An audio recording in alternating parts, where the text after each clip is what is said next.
Septembre 2011, un camarade de classe m'accompagne à l'hôpital universitaire dans le cabinet du Dr Wang, que je vais rencontrer pour la première fois.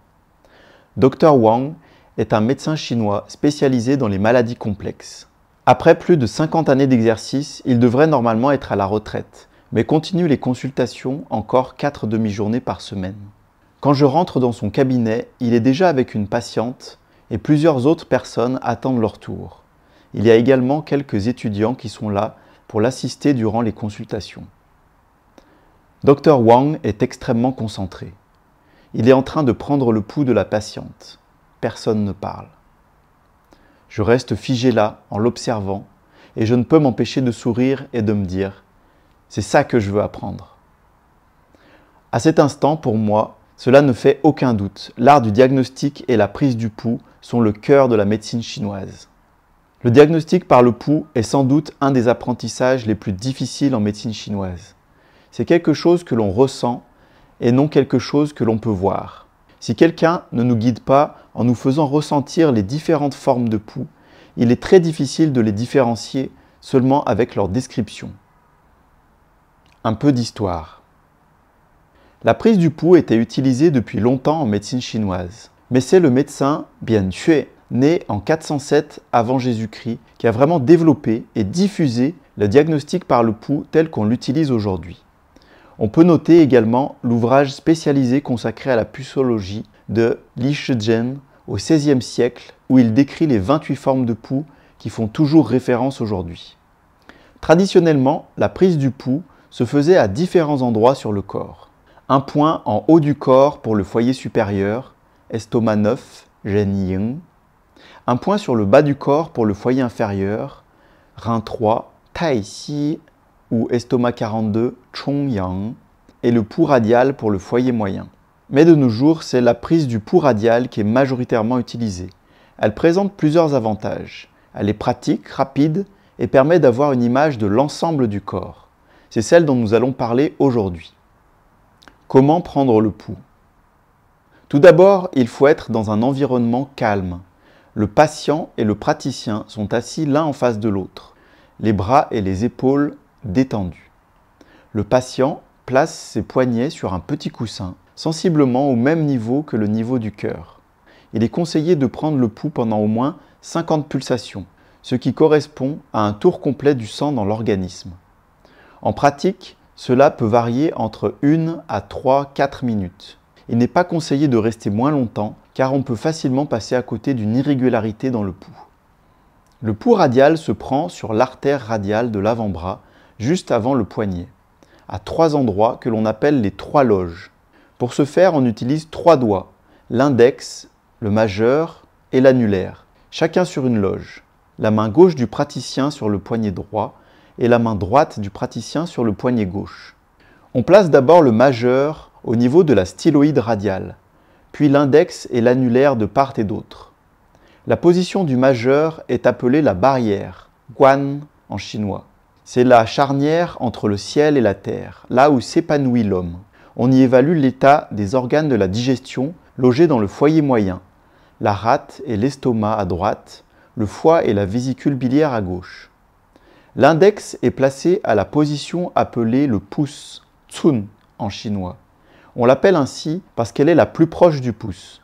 On y palpe le qi du ciel, c'est-à-dire celui des organes du foyer supérieur, le poumon à droite et le cœur à gauche. L'annulaire se place à la position appelée le pied ou chi en chinois. On rend compte du foyer inférieur et du qi de la terre. Il nous renseigne principalement sur l'état des reins. On palpe avec la pulpe des doigts car c'est une zone très sensible, où le toucher est extrêmement précis. On va palper séparément chacune des loges, 3 à droite et 3 à gauche, en faisant varier la pression pour nous permettre d'apprécier comment se comporte le pouls à différents niveaux de profondeur. Un niveau superficiel, un niveau moyen et un niveau profond. Le niveau superficiel demande un appui très léger, comme si l'on posait à peine les doigts sur la peau. Le niveau profond est palpé en exerçant une forte pression, suivie d'un léger relâchement. Entre les deux se situe le niveau intermédiaire. En général, après avoir palpé séparément chacune des loges, on va venir repalper ensemble les 3 loges à gauche et les 3 loges à droite, sur les 3 niveaux de profondeur. Cela nous permet d'avoir une autre lecture du pouls de la personne. Suite à la prise du pouls, on va décrire en utilisant le ou les noms des différentes formes de pouls qui lui correspondent le plus. Je vous mettrai une petite fiche récapitulative en annexe. Le pouls normal ou équilibré. Le pouls normal ou équilibré a un rythme régulier et tranquille. Il est calme, avec de la force. On le sent de la même manière en surface et en profondeur. Son rythme est de 4 à 5 pulsations par cycle respiratoire. Comment prendre son pouls? Maintenant que l'on a vu un peu la méthodologie, je vais essayer de vous guider pour prendre vous-même votre pouls. Pour cela, on va essayer de répondre à 3 questions. La première question, est-ce que mon pouls est plutôt superficiel ou profond?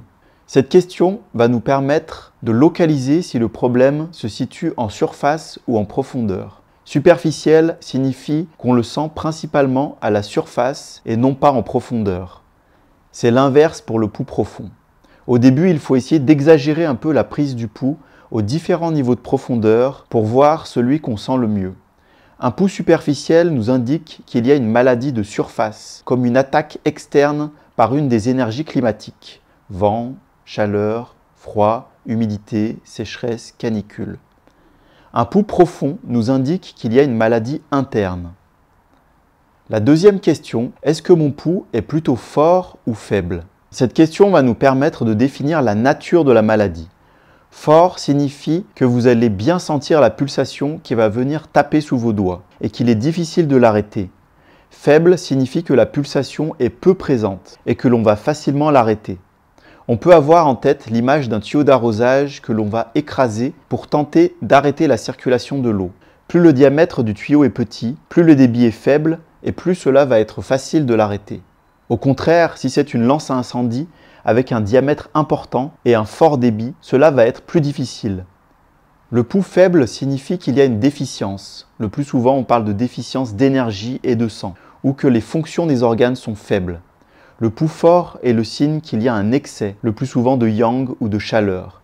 Mais il peut aussi définir une personne en bonne santé. La troisième question, est-ce que mon pouls est plutôt rapide ou lent? Cette question va nous permettre également de définir la nature de la maladie. Traditionnellement, pour évaluer la vitesse du pouls, le médecin comptait le nombre de pulsations du patient en fonction de sa propre respiration. Pour simplifier, on peut dire que si vous êtes en dessous de 50 pulsations par minute, vous avez un pouls lent.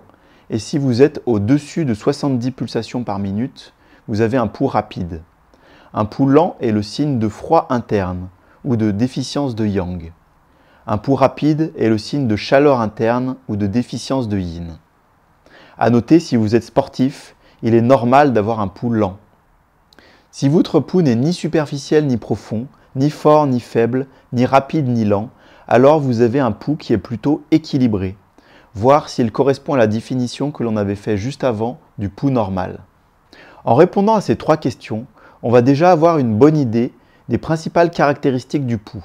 Cela va nous permettre de définir la localisation et la nature de la maladie. Dans la plupart des cas, cette méthode simplifiée nous permet également de confirmer ou d'infirmer le diagnostic pressenti dans la première partie de l'examen. Voilà, c'est tout pour aujourd'hui. C'était Maximin. J'espère que cette vidéo vous a plu. On se retrouve la semaine prochaine pour une nouvelle vidéo. En attendant, prenez bien soin de vous.